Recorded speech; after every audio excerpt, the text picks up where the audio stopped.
देवउठनी एकादशी है। संपूर्ण भारत की भूमि पर, संपूर्ण विश्व में आज भगवान कृष्ण, शालिग्राम जी भगवान और तुलसा मैया का मंगल विवाह हो रहा है। संपूर्ण विश्व में, पूरी भारत की भूमि पर पूरे सनातनी भाई बहन आज शालिग्राम जी के साथ में, लड्डू गोपाल जी के साथ में, भगवान नारायण के साथ में तुलसी जी का मंगल विवाह करेंगे।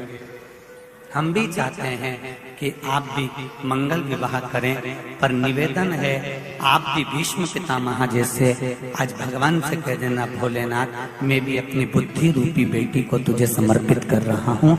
एक कर्म गति के कारण तू लूट बैठी, इतनी अच्छी थी, इतनी बढ़िया थी, पर केवल तेरे ललाट पर जो लिखा हुआ था कर्म की गति का खेल लिखा हुआ था, उसने तुझे अच्छे से बुरा बना दिया। मेरा निवेदन भीकन गांव की इस पावन धरा से, घर घर में चल रही शिव महापुराण से, आस्था चैनल फेसबुक पे सुन रहे सारी बहू बेटियां और माताओं से कि ना सास बुरी होती है ना बहू बुरी होती है।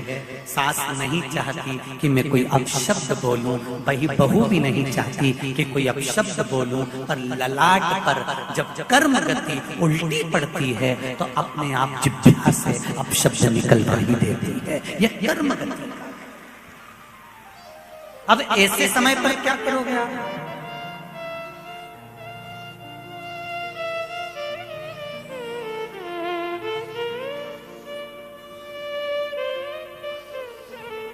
ऐसे समय पर क्या किया जाए? कार्तिक महीने में 2 वस्त्र की महत्वता होती है। ध्यान लगाना जरा, जितनी भी माताएं बैठी हैं, चाहे वो सासू माँ हो चाहे बहुएं हो, बेटियां भी कभी ना कभी बहू बनेंगी और आप भी कभी ना कभी सास बनेंगे, स्मरण रखें। कार्तिक महीने में 2 वस्त्र का विधान है, एक पीले कलर का वस्त्र और एक लाल कलर का वस्त्र। एक पीला वस्त्र है, एक लाल वस्त्र।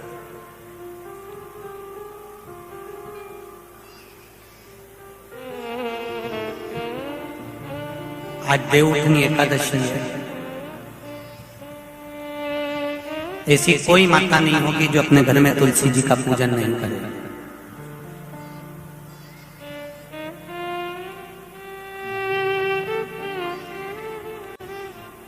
घर की मां यदि आज देवउठनी एकादशी के दिन लाल वस्त्र, बैकुंठ, वैसे तो 25 का महत्व बताया गया है स्कंद पुराण में, जो 5 दिन पीछे के होते हैं। आंवला नवमी से जो क्रम 25 का चालू होता है, पूर्णिमा तक, बैकुंठ चतुर्दशी के क्रम तक, उसका जो महत्व, इन 5 दिनों की महत्वता वैसे स्कंद पुराण में कही गई है, पर आप समझें उसको। लाल वस्त्र अगर कार्तिक महीने में तुलसा महारानी पर ओढ़ाया जाता है और वही वस्त्र बाद में रख लिया जाता है संभाल कर, तो उस घर में किसी कर्म गति के कारण भी अगर अपशब्द निकल रहे होते हैं तो वो अपशब्द, वो वस्त्र रोक लेता है। वो वस्त्र रोकता है। कौन सा वस्त्र? लाल वस्त्र, पीला वस्त्र। इन 5 दिन में अगर तुलसा महारानी को चढ़ाया जाता है और उसको रखा जाता है, तो जिस नारी के गर्भ से संतान नहीं भी हो रही होती है, उसके कक्ष में अगर वो वस्त्र कुछ दिन तक रखा रहता है तो ये निश्चित आती है कि गर्भ ठहरता जरूर है। ये पीले वस्त्र की और लाल वस्त्र की महत्वता कार्तिक महीने में।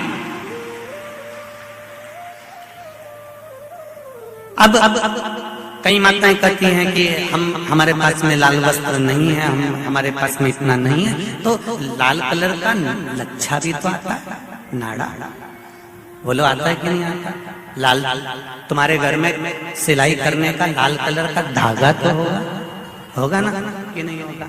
लाल कलर का लच्छा तो होगा, नहीं होगा सफेद कलर का धागा तो होगा, उसको कंकु में लाल करना। पर उस वस्त्र की महत्वता को हम समझें।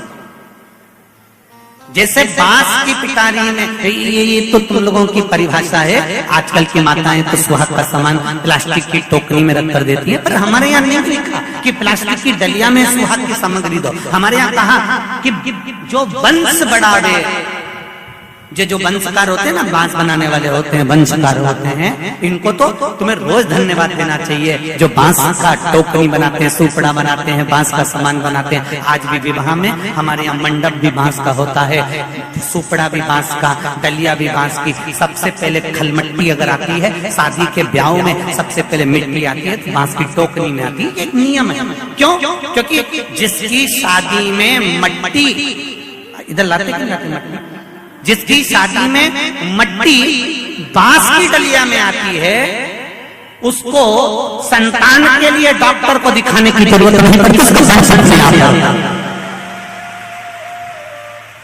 जिसकी शादी की शुरुआत प्लास्टिक की डलिया से होती है, फिर उसको टेस्ट भी करवाना ही पड़ता है।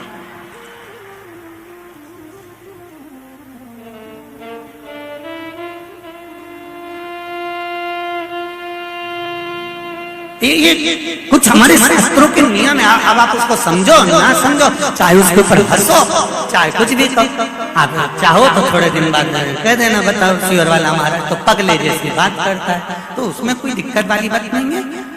पगले का अवार्ड हमको ही मिलने वाला है, उसमें कोई दिक्कत वाली बात नहीं। पर उसको समझो कि हमारे सनातन धर्म में ये वंशकार, बांस का सामान बनाने वाले, बांस की डलिया बनाने वाले, बांस का सुपड़ा बनाने वाले, सबसे पहले ये वंशकार हुए, फिर खवास नाई ये हुए, फिर चर्मकार हुए, जूता चप्पल बनाने वाले, फिर अन्य जितने जितने हमारे यहाँ, इनको लोग कहते हैं कि इनको हमारे यहाँ से हटा दिया, ऊंची जाति वालों ने इनको पीछे हटा दिया। कोई इनको पीछे हटाने वाला नहीं है। केवल तुम्हारी बुद्धि से लोग तुमको भ्रष्ट कर रहे हैं कि हमको नीचा दिखा रहे हैं, हमको ऊंचा दिखा रहे हैं। किसी जात में, किसी समाज में ये नहीं कहा गया कि इनको नीचा दिखाना। प्रत्येक समाज में, चाहे ब्राह्मण के घर की शादी हो, चाहे क्षत्रिय के घर की शादी हो, चाहे वैश्य के घर की शादी हो, सबसे पहले वंशकार की डलिया आती है, वंशकार आता है। सबसे पहले हमारे यहाँ अगर पादुका बनाई जाती है तो सबसे पहले चर्मकार आता है, सबसे पहले हमारे यहाँ खवास आता है।